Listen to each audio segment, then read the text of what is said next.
Okay, my name is Matthew Boyer, and uh,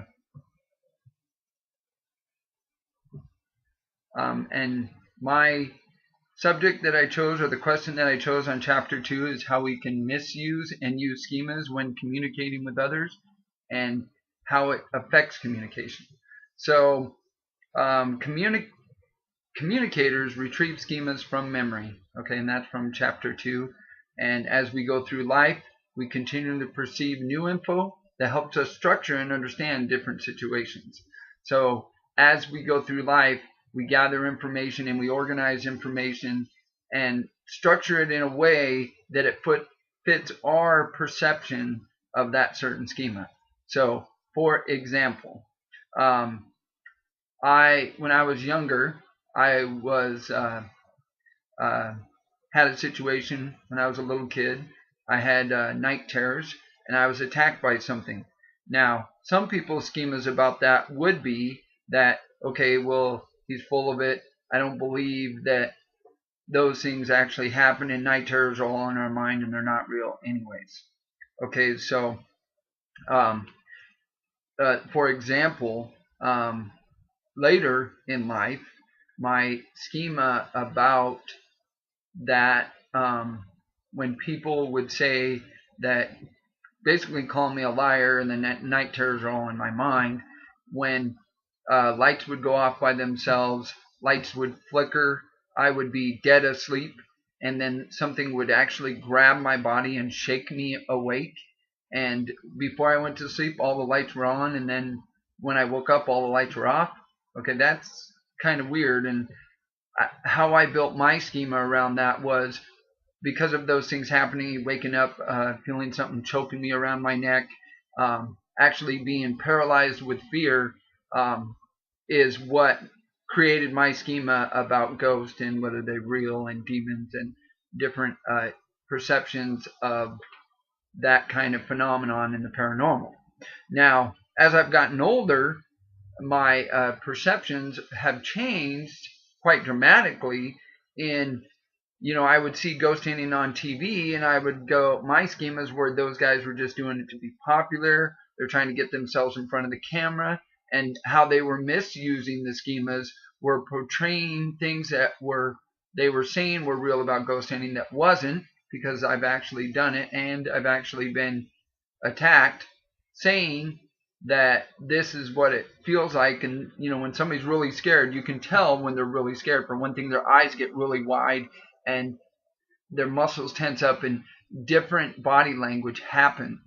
Well, how they can use schemas for their benefit is because of most public people, or just people in general, the way they feel about ghost hunting is it's all real and it's all a bunch of bull anyways. So what they can use that against you by just putting a little something scary on there and getting you to believe that whatever they put on the camera, because it's on TV and it's in front of the camera, and of course if it's on TV or in the movies, it's got to be real, right? So that's what most people's schemas are about, movies and about in front of the camera and those different things. Now, I've been actually ghost hunting before, and my feelings about schemas have changed about ghost hunting.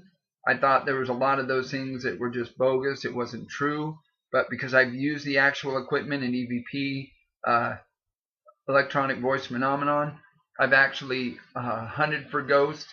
I've actually caught pictures of them, so I know they're actually real. I always believed that evil things existed, or evil things were there, and I've always felt them, but I never actually saw them until I got older. And my perceptions have changed and my schemas have changed, because as I've gotten older, I've perceived new info that's helped me structure and understand the different situations of ghost hunting. So that's where that example comes into play. Another example can be, let's say you're online doing a class like we're doing right now, and maybe your preconceived schema about online classes are the people that are portraying themselves, like the instructors. Well, are they actually portraying uh, themselves as truthful and really wanting to help us, or are they just doing it to get a paycheck? That could be a schema, okay? And then that could be a misuse of a schema. I'm not saying they are or not. I'm just saying that could be a schema. How you could use it is creating people's schemas by what our instructor is doing, by having us do more of these speeches on webcams and on cameras, and then downloading them so we can be more interactive with each other. So we actually know that the person in front of that camera is the person that's in the class, not just what do they really look like, and we don't know them, we've never met them. And meeting somebody in person is probably a lot different than how we portray ourselves online. Because for one thing, I was talking about earlier with my girlfriend was, well, what if I'm in pajamas? Would I portray myself in pajamas online just because I'm not in class? And then we talked about netiquette, which is when you're on the internet. Should you portray yourself in a certain way different than you would when you go to class?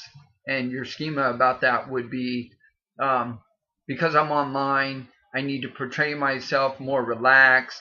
I'm at home. I don't need to dress up like I would if I went to class, because what do we usually do when we go to class? We usually put on a front.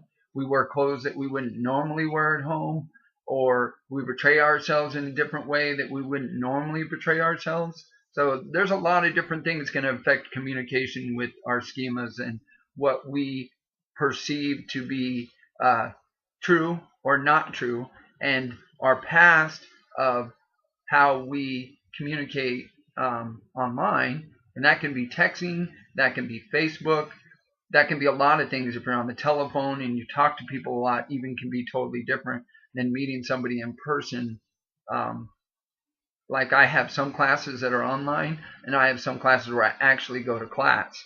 And I guarantee you, my perceived, before I went to class about psychology, death, and dying, I've dealt with a lot of death in my life, but going to class required a lot of interaction with people, talking about it to people and seeing their reactions about the different subjects of death and dying, and a lot of people don't want to talk about it.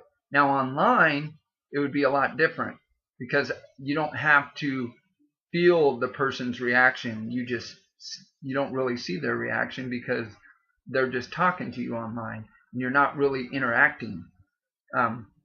Other than the fact that your comments on my video or other people's video and their speeches on how they did does interact, but not like the same thing as going to class, interacting with the person and seeing them and seeing what they look like and all that. And your preconceived notions on that of how they dress obviously are going to be different too. So that's how it can affect communication. I'd like to thank you all for watching, and I hope to interact more with everybody in class so you can see how my personality is and how I really am. Thank you.